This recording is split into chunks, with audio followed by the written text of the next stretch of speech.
সন্তান কেমনে পড়বো, বিষয় এমন হয়ে গেছে। নিজেরাই তো পড়ি না, সন্তান কিভাবে পড়বে? পিতামাতার দায়িত্ব হলো সন্তানকে ৬-৭ বছর হইলে নামাজের তালিম এবং কোরআন শিখাবে, ধর্মীয় ইলম তাকে শিক্ষা দিবে, আল্লাহর কোরআন শিখাবে। আল্লাহর রাসূল বলেন, খায়রুকুম মান তাআল্লামাল কোরআন ওয়া আল্লামা, তলাবুল ইলমি ফরিদাতুন আলা কুল্লি মুসলিম।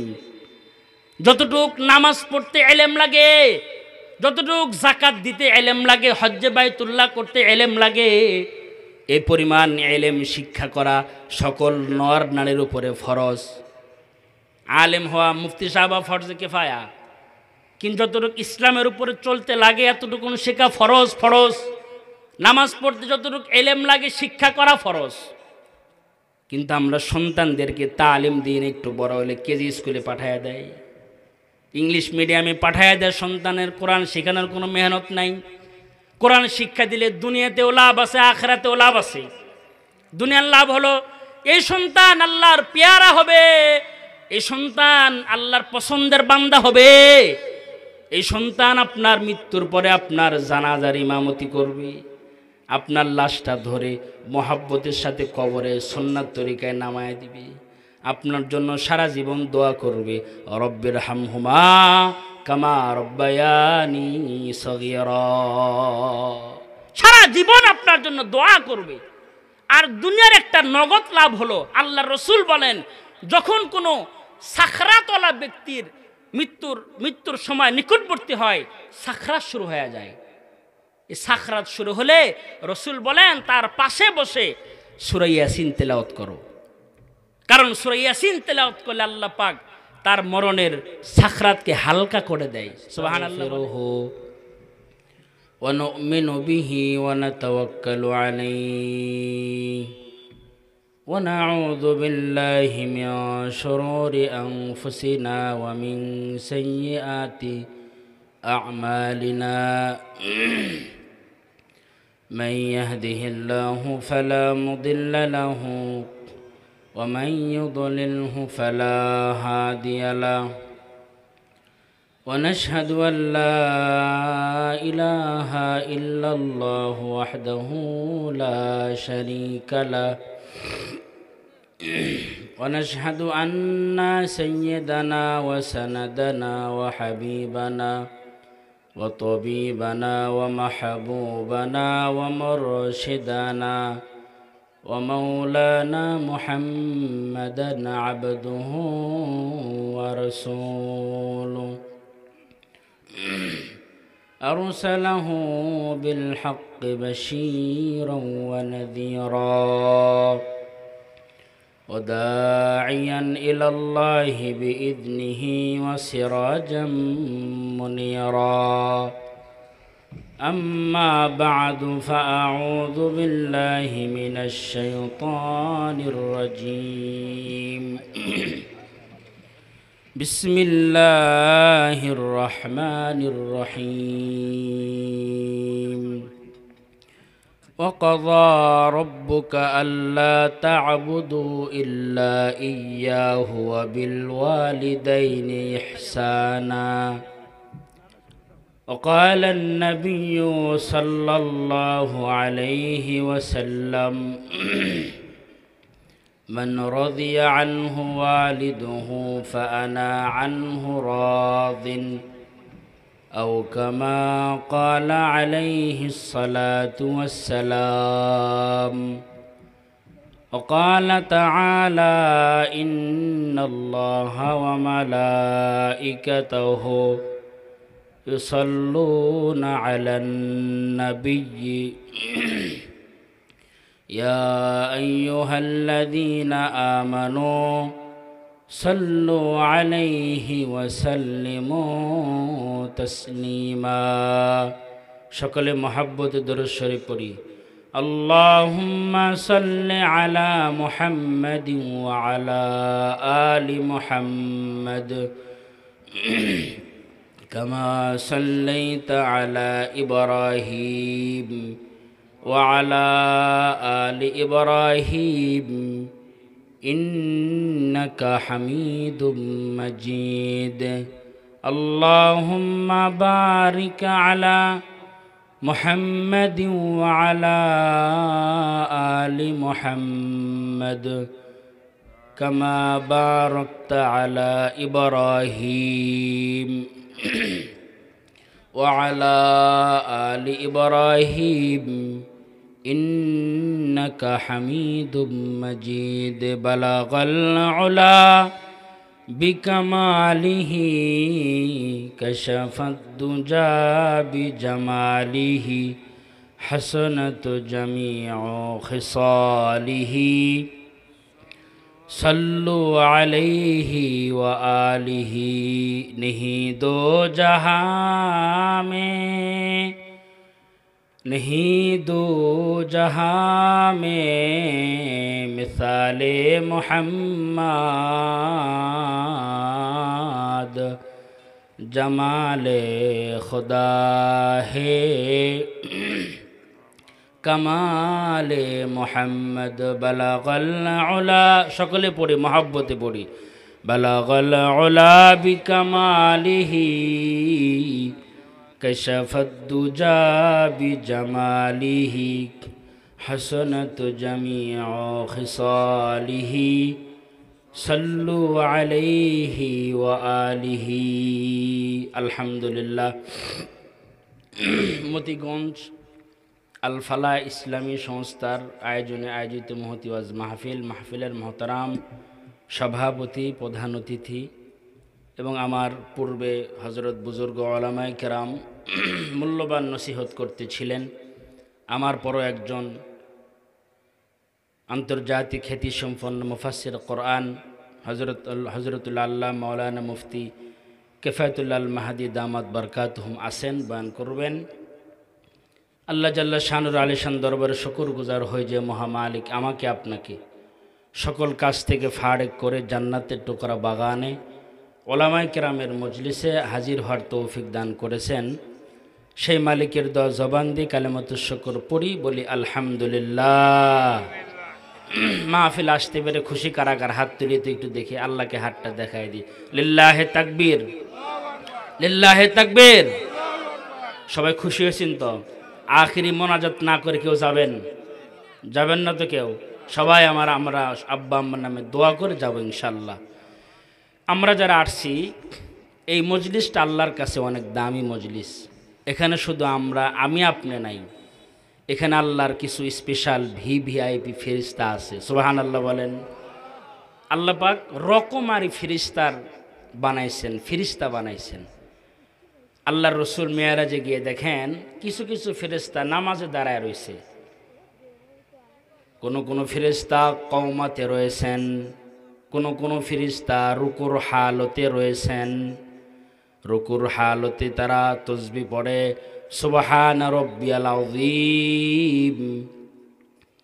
কোনো ফেরেশতা সিজদার মধ্যে রয়েছেন, সিজদার মধ্যে তারা পড়ে সুবহানা রাব্বিয়াল আ'লা। কেউ নামাজে দাঁড়ায় রয়েছে, কেউ রুকুতে, কেউ সিজদাতে, কেউ কওমাতে। কতদিন দাঁড়ায় রয়েছেন? হযরতে জিবরাইল বলেন, ওগো আল্লাহর নবী, আল্লাহ পাক যেদিন থেকে সৃষ্টি করেছেন ওই দিন থেকে এই অবস্থায় তারা দাঁড়ায় আছে। সুবহানাল্লাহ বলেন। যাকে যেভাবে রেখেছেন ওভাবেই তারা আছেন। আর কিছু ফেরেশতা আল্লাহ বানাইছেন, ওই সকল ফেরেশতারা পুরা দুনিয়ার মধ্যে বিচারণ করে।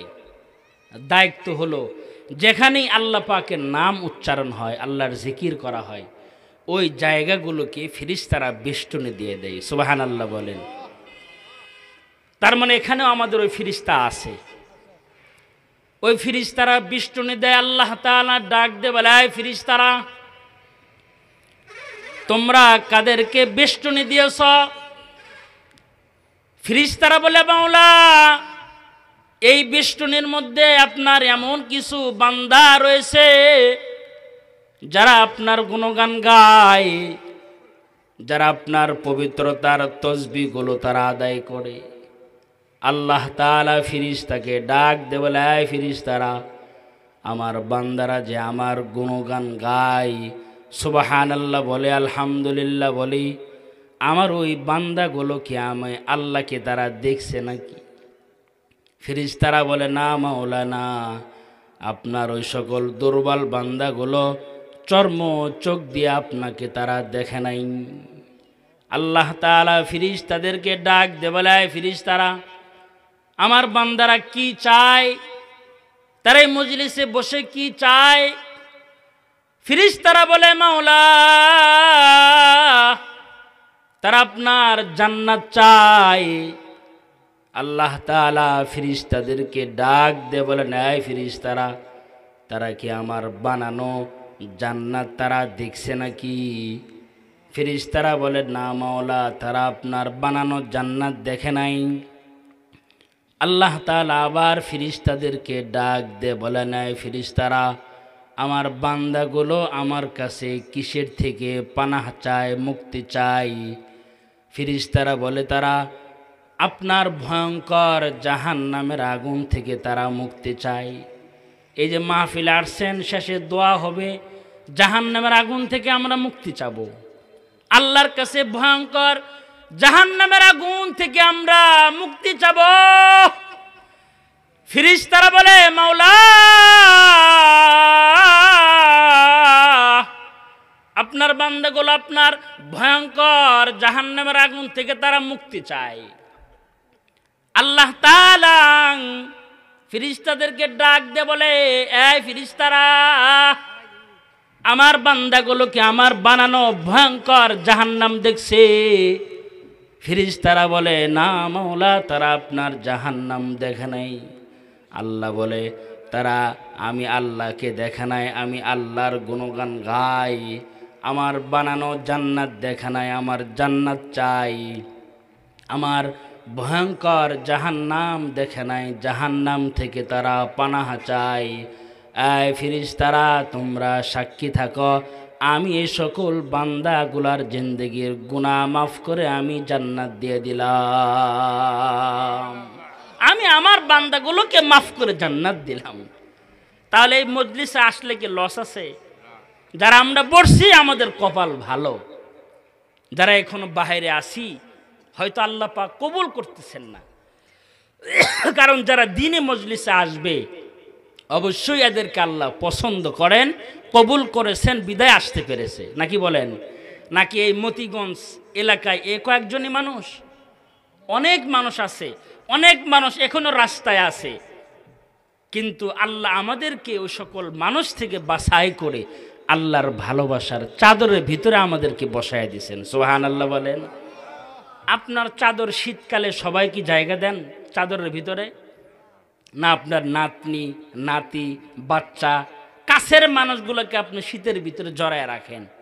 ঠিক তেমনি আল্লাহ তাআলা আল্লাহর ভালোবাসার চাদরের ভিতরে আল্লাহর পছন্দের বান্দাগুলোকে আল্লাহ পাক জাপটায় কাছে রেখে দেয়, মহব্বত করে। সুবহানাল্লাহ বলেন। আজকে আমরা যে এশারের নামাজ পড়ছি, আজানকে আমরা কয়েকজনে শুনছি না সবাই শুনছে? সবাইকে নামাজ পড়ছে? পড়ে নাই। কারা পড়তে পারছে? যাদেরকে আল্লাহ পছন্দ করে, মহব্বত করেছেন, ভালোবেসেছেন, এরাই আল্লাহর কদমে সেজদা দেওয়ার তৌফিক হয়েছে। আশরাফ আলী থানভী রহমতুল্লাহ আলাইহি ওয়াকে লিখেছেন, কয় গোলাম আর মনিব, একটু কথা বোঝাইবার জন্য, মানুষ যেহেতু কম, একটু দেখি একটু জমান টমান যায় কিনা, মানুষ ডাকা যায় কিনা, মানুষ ডাকার জন্য ওয়াকে এটা বলি। আশরাফ আলী থানভী রহমতুল্লাহ আলাইহি বলেন, গোলাম আর মনিব, মনিবের বোঝা গোলামের মাথায়, বাজার থেকে বাড়ির দিকে যাইতেছেন, হঠাৎ মাগরিবের রক্ত শুরু হয়ে গেছে, মাগরিবের আজান শুরু হয়ে গেছে। মাগরিবের আজানে মুয়াজ্জিন মসজিদের মিনারাত থেকে ডাক দেয়, হাইয়া আলাস সালাহ। মুয়াজ্জিন বলে, হাইয়া আলাল ফালাহ। ডাকটা কার? জোরে বলেন, জোরে বলেন, কার ডাক? আমার আপনার মালিকের ডাক। আমাদের মুয়াজ্জিন সাহেবের কণ্ঠ দিয়ে আল্লাহ পাক বের করেন, আসলে ডাকটা হলো আমার আপনার মালিকের। আমার আপনার রব আমাকে আপনাকে 5 বেলা ডাক দেয়, আয় বান্দা নামাজের দিকে আয়, আয় বান্দা সফলতার দিকে আয়। মনিবের কানেও গেছে, গোলামের কানেও আজানের আওয়াজ ভেসে গিয়েছে। এবার গোলাম মনিবকে ডাক দিয়ে বলে, এই মনিব, ওই যে আল্লাহ তাআলা আমাকে মসজিদের মিনার থেকে তার কদমে সেজদা দেওয়ার জন্য ডাক দেয়। ওগো মনিব, আপনি আমাকে একটু ছুটি দেন, আমি একটু আমার মাওলায়ে পাকের কদমে সেজদা দিয়ে আসি। মনিব ভাবে, আমি নিজে নামাজ পড়ি না, আবার আমি যদি আমার গোলামকেও নামাজ পড়তে না দিই তাহলে আল্লাহর আদালতে 2 মামলার আসামি হয়ে যাব। নিজেও পড়ো নাই, পড়তে চাইছে তাকেও পড়তে দেও নাই। যা যারে গোলাম যা নামাজ পড়ে আই। মসজিদের গেটে আমি দাঁড়ায় রইলাম, বাজারে ব্যাগটা নামায় দে, যা নামাজ পড়ে আমি দাঁড়ায় রইছি মসজিদের বাহিরে। গোলাম মসজিদের মধ্যে প্রবেশ করেছেন, নামাজ শুরু হয়ে গেছে। আল্লাহর বান্দা মোহাব্বতের নামাজ, 3 রাকাত নামাজ শেষ হয়ে গেছে। আল্লাহর বান্দা সুন্নাতে দাঁড়ায় গেছি, সুন্নাত শেষ করে আল্লাহর বান্দা আওয়াবিনে দাঁড়ায় গেছে। কারণ মোহাব্বত ওয়ালার নামাজ তো শেষ হয় না। দেখবেন আমাদের 2 রকমের মুসল্লি আছে। একরকম মুসল্লি সবার পরে যায়, সবার আগে মসজিদ থেকে বের হয়। আর এক রকমের মুসল্লি সবার আগে যায়, সবার পরে আল্লাহর কদম থেকে বের হয়। জুমার দিন বিশেষ করে একদল মুসল্লি আছে শুধু তালাশ করে যে ফাযকুরুনি আযকুরুকুম, ইমাম সাহেব কোন সময় বলবো।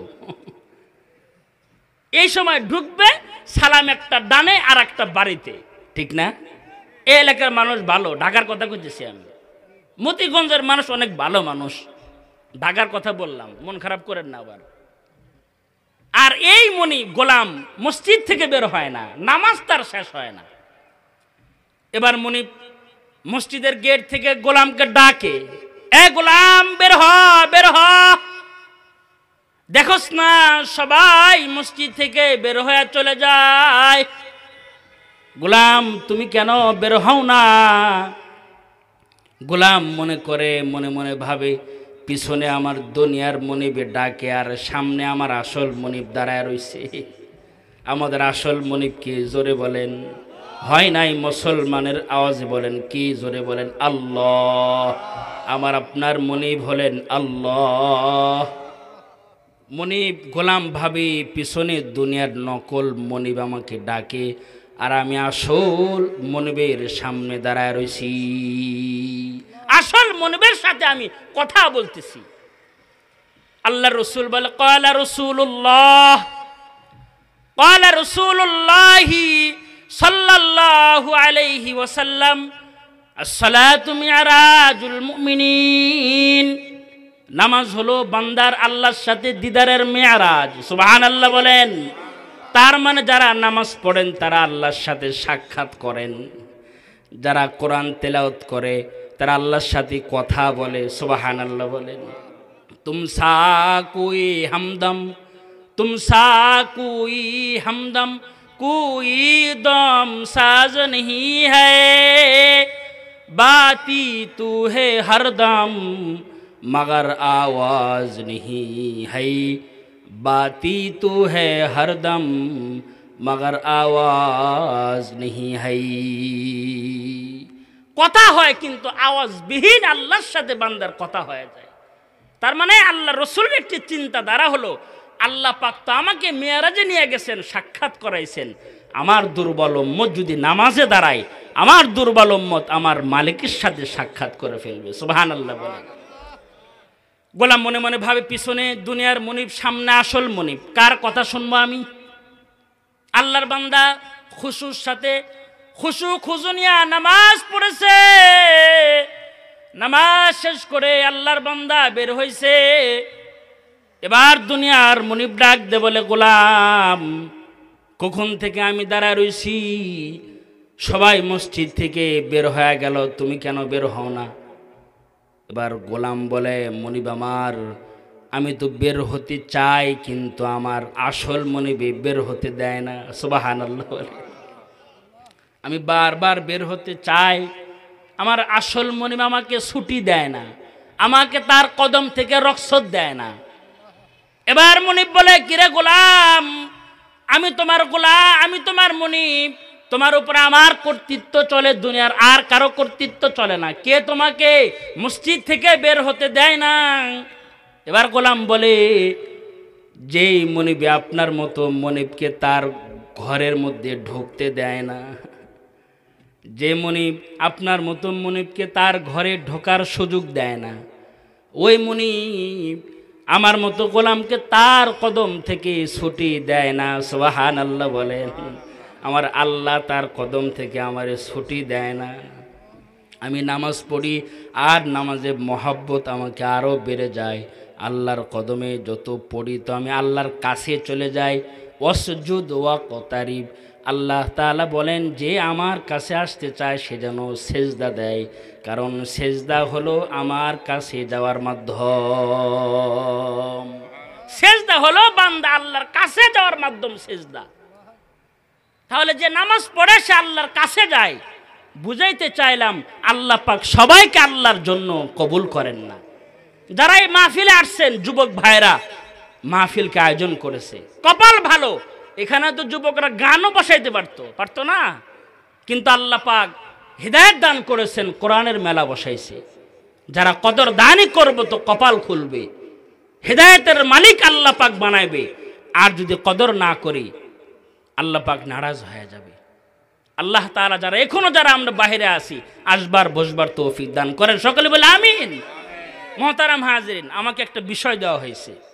বিষয় হলো পিতা মাতা ও সন্তানাদির পারস্পরিক দায়িত্ব কর্তব্য। আমরা শুধু একতরফা বয়ান করি, একতরফা বয়ান শুনি।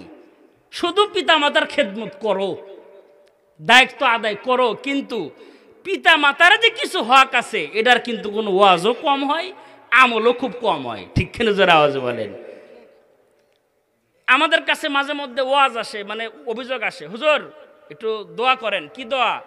ছেলে কথা শোনে না, মানেও না, খেদমত করে না, কথাই শোনে না আমার। তার মানে কথা যে শোনে না, কারণ আছে। কথা শুনবো কেমনে? আপনি কি আপনার সন্তানের হক আদায় করছেন যে আপনার হক সে আদায় করবে?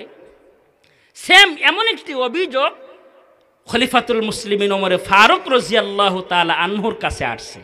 এসে বলে, খলিফাতুল মুসলিমিন, আমার সন্তান আমার কথা শোনে না, আমার খেদমত করে না, একটু আপনি শাসন করে দেন। ওমরে ফারুক বলে, তুমি আগামীকাল 10টায় তোমার সন্তানকে আমার কাছে হাজির করবা। পরের দিন বাবা, বৃদ্ধ বাবা সন্তানকে হাজির করেছে, করায় বলে, কিরে বাবার খেদমত করো না, দায়িত্ব পালন করো না?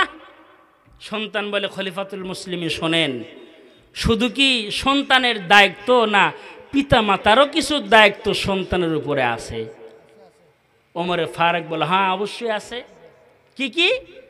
তো ওমরে ফারুক বলতেছেন, একজন পিতার প্রথম দায়িত্ব সন্তানের উপরে হক, সন্তানের উপরে দায়িত্ব যে এই পিতা তার সন্তানের জন্য ভালো একজন মা নির্বাচিত করবে। সুবহানাল্লাহ বলেন। ভালো একজন মা নির্বাচিত করবে। কারণ আল্লাহ রসুল আবার বলেন, তোমরা যে বিবাহ শাদী করবা 3-4টি গুণ দেখে বিয়ে করো। সৌন্দর্য দেখো, তার মাল সম্পদ দেখো, বংশ দেখো, দিনদারি দেখো। কিন্তু তোমরা দিনদারিকে বেশি প্রাধান্য দিবা। ফাজফার বিজাতিদ দিন, তোমরা দিনকে বেশি প্রাধান্য দিবা। ওমরে ফারুক বলেন, 1 নম্বর বাবার দায়িত্ব হলো সন্তানের জন্য ভালো একজন নেককার একজন মা সন্তানের জন্য নির্বাচন করা। কিন্তু আমরা বিবাহ শাদী করতে গিয়ে শুধু রূপ দেখি, চামড়া ধলা কিনা কালা হইলে পছন্দ হয় না। শুধু সুন্দর সুন্দর আমরা তালাশ করি, দিন তালাশ করি না।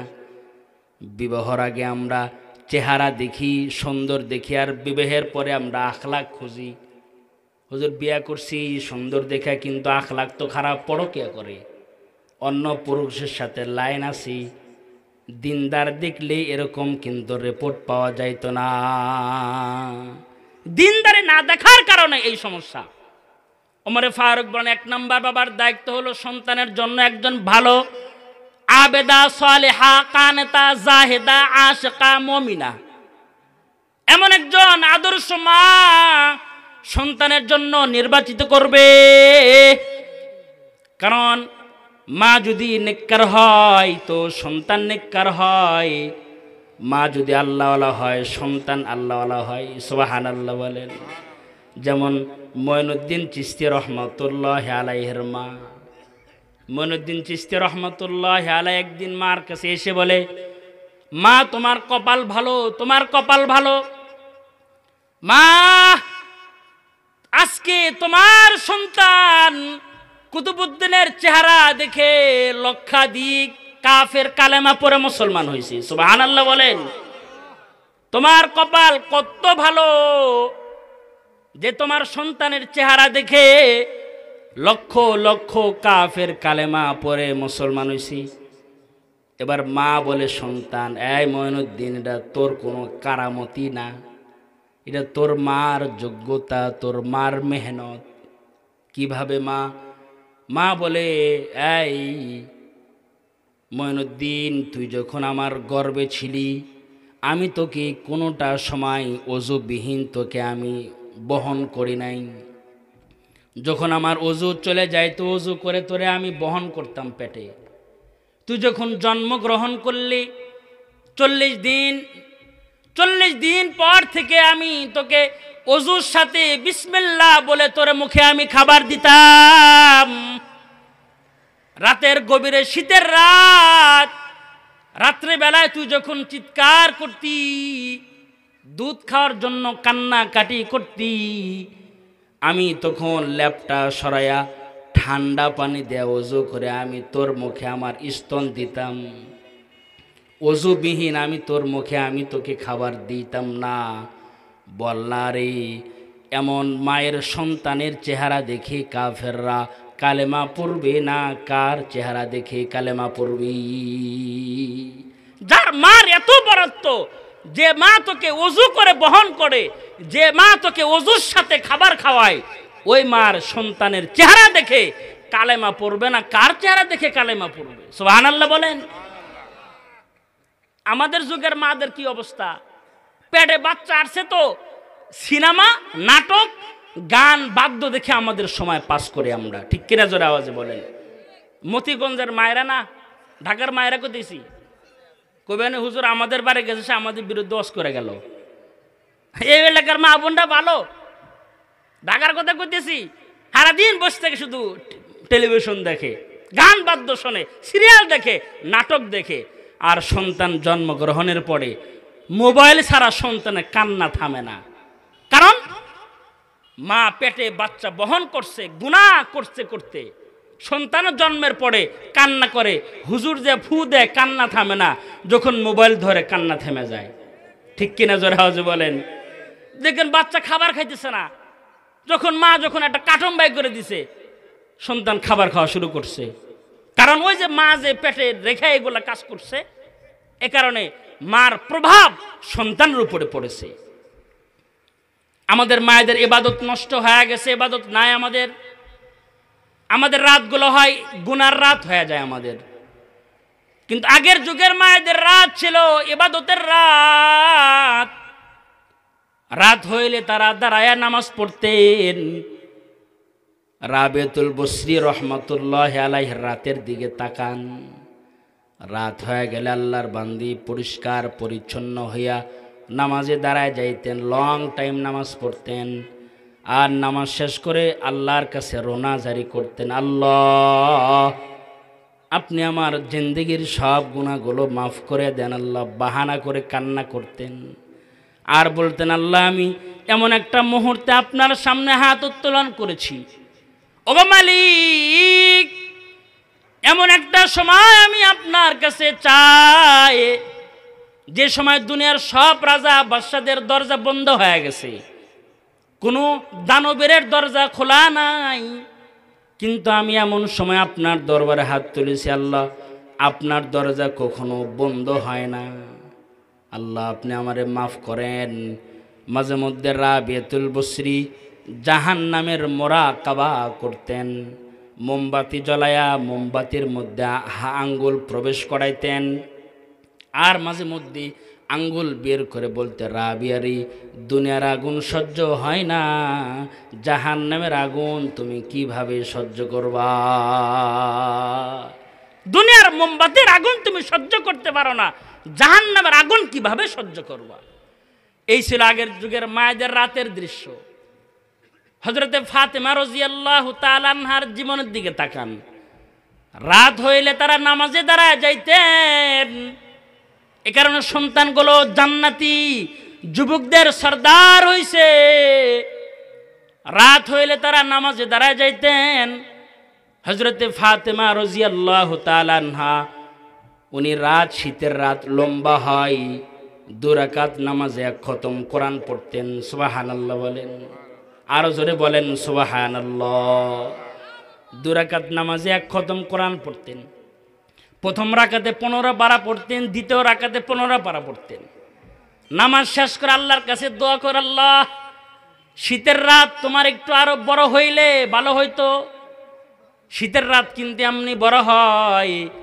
তারপরে দোয়া করে, আল্লাহ আর একটু রাত বড় হইলে আমি একটু আরো বেশি সেজদা দিতে পারতাম, আরো বেশি তোমার গুণগান গাইতে পারতাম। তার মানে আগের যুগের মাদের রাত হইলে তারা ইবাদতে মশগুল হইত, আর আমাদের যুগে মায়েরা রাত হইলে গুনার রাজ্যের মধ্যে প্রবেশ করি।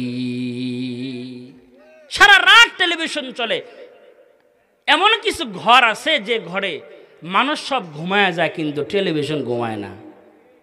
বুঝছেন? টেলিভিশন চলতেই থাকে। তার মানে নাটক দেখতে দেখতে শুয়ে পড়ছে, ঘুমায় গেছে। সারা রাত নাটক চলতেছে, কিন্তু আল্লাহর বান্দার সব ঘুমায়, আল্লাহর বান্দা বান্দি সব ঘুমায় গেছে, টেলিভিশন চালু আছে। বলেন, যদি এই সময় যদি আজরাইল আসে, ইমানি মরণ হবে নাকি? হ্যাঁ না, ইমান খাতামা বিল খয়ের তার নসিব হবে না, কারণ গুনার দৃশ্যতে তার মরণ হবে। এজন্য মাদের নেককার হতে হবে, তাহলে সন্তান নেককার হবে। 2 নাম্বার বাবার দায়িত্ব। 2 নাম্বার বাবার কর্তব্য হলো, সন্তান যখন জন্মগ্রহণ করবে, দুনিয়ার সকল কথা, সকল আওয়াজ বাচ্চার কানে যাওয়ার পূর্বে ডান কানে আজান দিবে, বাম কানে একামত দিবে। ভালো করে কথাগুলো বুঝবেন। সন্তান জন্মগ্রহণের পর প্রথম কাজ হবে, সন্তানের ডান কানে আজান দিবি, বাম কানে একামত দিবি। নামাজের আজান একামতের মতন আজান সন্তানের কানে দিবে, ছেলে হোক মেয়ে হোক। গতকাল জুমার নামাজ পড়ে আমার এক মুসল্লি দাঁড়ায়, হুজুর আজকে আমার নাতনির একটু নাম রাখতে হবে। বললাম, বয়স কয়দিন? কয় 7 দিন। আপনি আজান দিছেন? না না, মিয়া মাসের আজান দেওয়া লাগে না বলে। হ্যাঁ, আপনি কে বলছে আজান দেওয়া লাগে না? বাচ্চা মেয়ে হোক আর ছেলে হোক, প্রথম কাজ হবে বাচ্চার জন্মের পরে ডান কানে আজান, বাম কানে একামত দিতে হবে। বাবার দায়িত্ব। কারণ হাসান বসরি রহমতুল্লাহ আলাইহি বলেন, কোন বাচ্চার যদি ডান কানে আজান, বাম কানে একামত দেওয়া হয়, আল্লাহ তাআলা তার কুদরতি হাত দ্বারা তার কলবের মধ্যে কালেমা লিখে দেয়। সুবহানাল্লাহ বলেন। ওই বাচ্চা কোনোদিন নাস্তিক হবে না, আল্লাহর বিরুদ্ধে কথা বলবে না, আসাদ নূরের মতন নাস্তিক হবে না, কোরআনের পাতা ছিঁড়ে ফালায় দিবে না, যদি তার ডান কানে আজান একামত হয়ে থাকে। তাহলে দায়িত্ব হবে ডান কানে আজান দিবে, বাম কানে একামত দিবে, বাবার দায়িত্ব। কিন্তু আমরা এটা জানিও না। বাচ্চা হয়, মাসকে মাস চলে গেছে, জানে না, অথবা জানলেও আমল করে না। কিন্তু 1 নম্বর বাবার দায়িত্ব, পিতামাতার দায়িত্ব, সন্তান জন্মগ্রহণের পর আজ থেকে যারা আমল করেন নাই, আজ থেকে আমল করবেন। ডান কানে আজান দিবেন, বাম কানে একামত দিবেন। 3 নম্বর দায়িত্ব হলো, সন্তানের বয়স যখন 7 দিন হবে, তার জন্য আকিকা করবেন, আকিকার ব্যবস্থা করবেন। ছেলে হলে 2 ছাগল, মেয়ে হলে 1 ছাগল। ছেলে হয়েছে 2টা কেনার সামর্থ্য নাই, একটাই দিয়ে আকিকা করে দেন। এবং 7 দিনের দিন চুল কাটার, যদি এরকম চুল কাটা যায়, তাহলে তাকে হলক করে চুল পরিমাণ স্বর্ণ অথবা রূপা আল্লাহর রাস্তায়, এ পরিমাণ টাকা আল্লাহর রাস্তায় দান সদকা করে দিবেন। পিতার দায়িত্ব এগুলো। আর 4 নাম্বার দায়িত্ব, সন্তান যখন কথা বলা শিখবে, পিতার দায়িত্ব হলো সন্তানের প্রথম কথা যেন আল্লাহ জবান দিয়ে বের হয়, এই মেহনত করবে। কিন্তু আমাদের দেশের নিয়ম, যদি বাচ্চা একটু কথা বলা শেখে, খালি বাচ্চাকে খালি আব্বু বলো, আম্মু বলো, নানা বলো, নানি বলো, আঙ্কেল বলো, এগুলো বলানোর পিছনে আমরা মেহনত করি। কিন্তু আমার সন্তান প্রথমে আল্লাহ বলবে, এই মেহনত পিতামাতার নাই। ঠিক কিনা জোরে আওয়াজে বলেন। আপনাকে তো ডাকবি সারা জীবন। কয় হুজুর, হাই প্রথম ডাক আব্বা দিছে, দিলটা ঠান্ডা হয়ে গেছে। আরে ভাই, আপনি তো আপনার সন্তানকে সৃষ্টি করেন নাই, মাধ্যম। যদি আপনার আল্লাহ সৃষ্টি করেছেন, আপনার সন্তান আপনাকে ডাক দিয়ে আপনার কলিজা ঠান্ডা হয়। যদি এই বাচ্চা যদি প্রথম ডাক আল্লাহ বলে আল্লাহকে দিত, যিনি স্রষ্টা, যিনি সৃষ্টি যিনি করেছেন, তার কলিজা কি পরিমাণ ঠান্ডা হইতো, কি পরিমাণ তার কুদরতি কলিজায় ঠান্ডা হইতো তার। এজন্য বাচ্চা যখন কথা বলা শিখবে, মোটামুটি তার জবান দিয়ে আল্লাহ বলা শিখাইবেন, আল্লাহ শব্দ বের করবেন, তারপরে যা ডাকুক ডাকুক। মাঝে মধ্যে কিছু মুসল্লি আসে বলে, হুজুর আমার সন্তান কত সুন্দর ইংলিশ পড়তে পারে, দেখেন না, আমার সন্তান চুলের ইংলিশ জানে, আমার সন্তান নাকের ইংলিশ বলতে পারে, কানের ইংলিশ বলতে পারে, হাত পার ইংলিশ বলতে পারে। যদি বলি, ভাই আপনার সন্তান কি কালেমা পড়তে পারে কিনা, আর কথা কয় না, চুপ হয়ে যায়। তার মানে দুনিয়ার এগুলোর পিছনে মেহনত করে, কিন্তু আসল দায়িত্ব পালন করে না। আসল দায়িত্ব পিতামাতা পালন করে না। সন্তান যখন কথা বলা শিখবে, তাকে আগে কালেমা শিখান, তার জবান দিয়ে আগে স্পষ্ট শুদ্ধ কালেমা বের করেন, কালেমা পড়ুক। তো আশা করা যায় আল্লাহ পাক তার মৃত্যুর সময় জবান দিয়ে কালেমা বের করায় দিবে। সুবহানাল্লাহ বলেন। আর একটা দায়িত্ব হলো 7 দিনের দিন যে দায়িত্ব, আর একটা, তার জন্য ভালো একটা নাম রেখে দেওয়া। ভালো নাম, ইসলামিক নাম, যে নামের অর্থ ভালো। কিন্তু আমাদের দেশের নাম শুনলে মুসলমান না হিন্দু অনেকক্ষণ চিন্তা করা লাগে। কি নাম? এ মুসলমান হিন্দুর নাম। রনি, জনি, টনি, মনি যা আছে, নাট বল্টু, এই যা আছে মোটামুটি রান মনে তাই রেখে দেয়। চিন্তা করা না যে কি নামটা কি। ইসলামিক নাম রাখবেন, যে নামের অর্থ ভালো। নবীদের নামের সাথে নাম রাখবেন, সাহাবায়ে কেরামের সাথে মিলায় নাম রাখবেন, অথবা এমন নাম যে নামের অর্থ ভালো। কারণ আল্লাহ পাক যদি চায়, হাসরের ময়দানে অনেক মানুষকে নামের খাতিরেও মাফ করতে পারেন। সুবহানাল্লাহ বলেন। নামের প্রভাব তার দেহে পড়ে। নাম ভালো রাখবেন, ইসলামিক নাম রাখবেন। আল্লাহর কাছে 2টা নাম পছন্দ, আব্দুর রহমান, আব্দুল্লাহ। অনেক নাম তো আছে, কিন্তু আল্লাহর কাছে বেশি পছন্দের নাম হলো আব্দুর রহমান, আব্দুল্লাহ রাখবেন। অথবা আপনার পছন্দ মতো অর্থ ভালো এমন একটা নাম রেখে দিবেন। এটা হলো পিতামাতার দায়িত্ব। আর যখন সন্তান একটু বড় হয়, 6-7 বছর হয়, 6-7 বছর হইলে সন্তানকে নামাজের তালিম দিবে। 7 বছর হবে তো আল্লাহর রসুল বলেন, সন্তানকে নামাজের তালিম দাও, নামাজের কথা বলো। আমরা যদি পিতামাতা যদি 7 বছর থেকে সন্তানকে নামাজের দাওয়াত দিতাম, নামাজের কথা বলতাম, তাহলে সন্তানকে বড় হইলে নামাজের কথা বলা লাগতো না। ওই সন্তান বাবার সাথে সাথে মসজিদে যাইতো।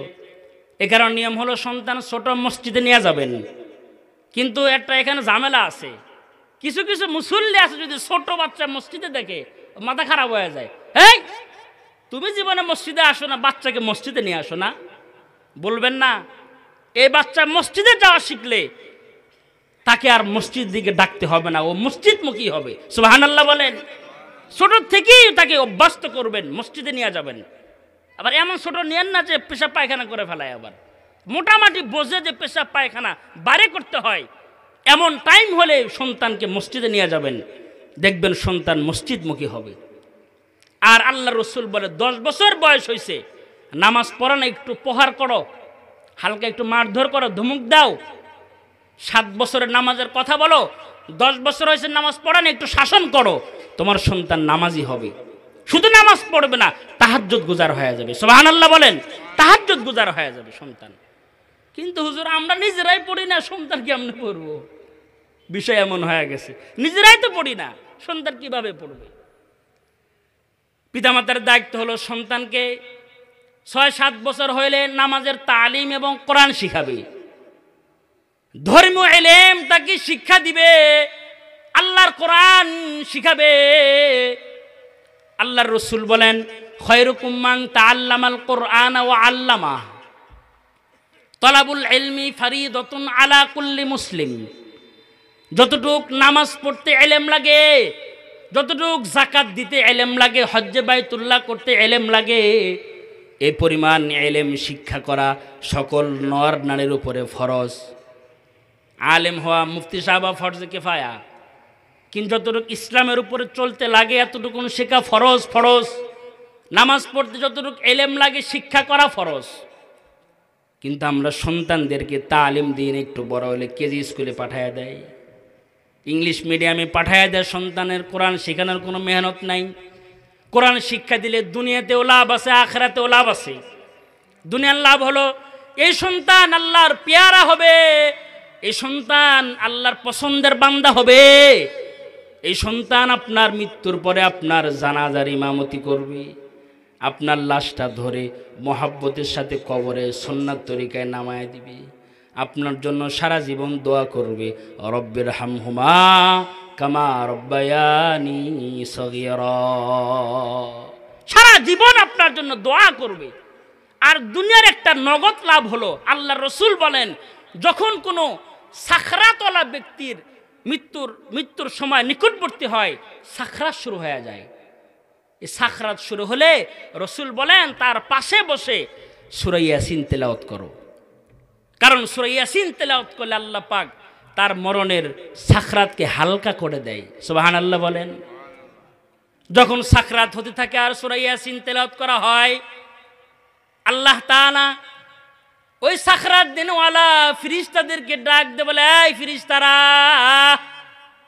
দেখো না আমার বান্দার পাশে বসে সূরা ইয়াসিন তেলাওয়াত করা হয়, তাকে আর কষ্ট দিবা না, তার জানটা আসানের সাথে বের করো, এমন আসানের সাথে বের করো যেন ছোট্ট দুধ পান করানেওয়ালা বাচ্চা যেমন মার কোলে দুধ পান করতে করতে ঘুমায় যায়, এই ব্যক্তির জানটা এত সহজেই জানটা বের করে জান্নাতে নিয়ে যাও। সন্তান হাফেজ বানাইছেন, দুনিয়াতে নগদ লাভ। ইমাম সাহেব ডাকতে হবে না, বাবার সাখরাত দেখে সন্তান ওযু করে বাবার পাশে বসে সূরা ইয়াসিন তেলাওয়াত শুরু করে দিবে। এজন্য সন্তানকে হাফেজ বানাবেন, আখিরাতেও লাভ আছে, দুনিয়াতেও লাভ, আখিরাতেও লাভ।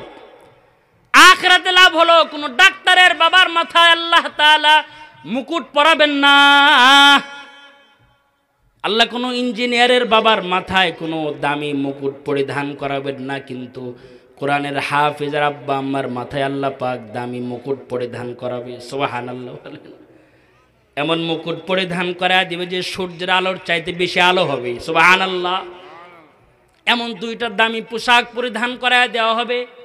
দুনিয়ার মধ্যে যা কিছু আছে সব যদি দিয়া এই দুই পোশাকের মূল্য হয় না, এমন দামি পোশাক আল্লাহ পাক হাফিজুল কোরআনের আব্বা আম্মাকে আল্লাহ পাক পরিধান করায় দিবি, আল্লাহ পাক নূরের আসন তাদেরকে দান করবি। এটা হলো কোরআন শিক্ষা করানোর ফজিলত। সন্তানকে কোরআন শিখাবেন, তারপরে আপনি ডাক্তার বানান, ইঞ্জিনিয়ার বানান, কোনো সমস্যা নাই। আগে হকগুলো আদায় করেন। হক আদায় করেন নাই, নিজের মেয়েকে নামাজি বানান নাই, সন্তানকে নামাজি বানান নাই, আপনার সন্তান আপনার বিরুদ্ধে আল্লাহর আদালতে দাঁড়ায় যাবে, আপনার বিরুদ্ধে দাঁড়ায় যাবে।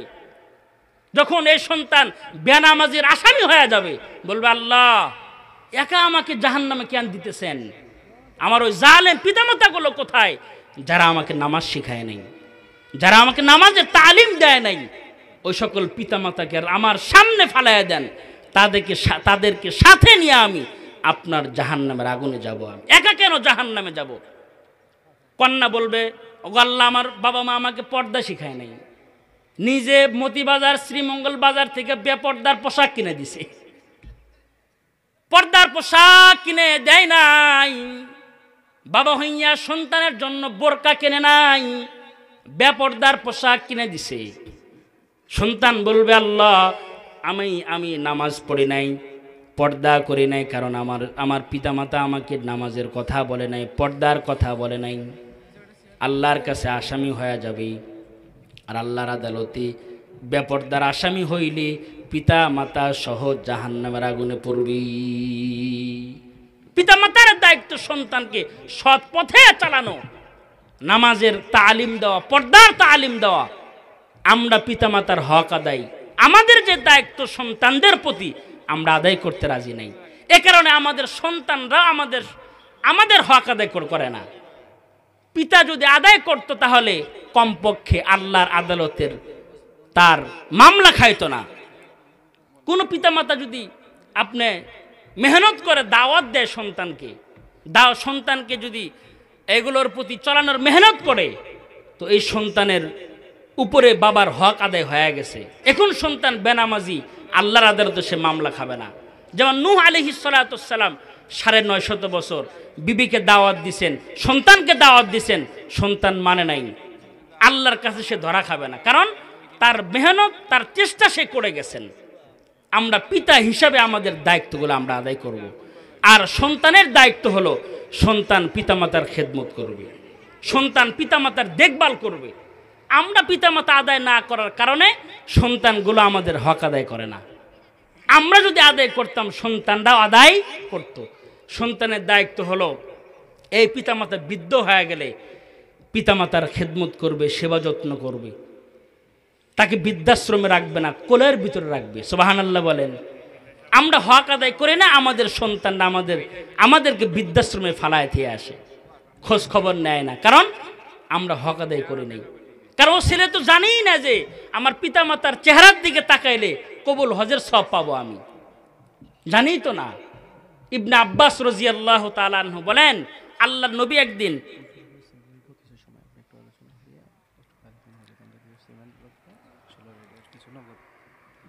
পিতামাতার চেহারার দিকে কোনো সন্তান তাকাইলে আল্লাহ পাক কবুল হজের সব দান করে। সুবহানাল্লাহ। আগামীকাল বলেন।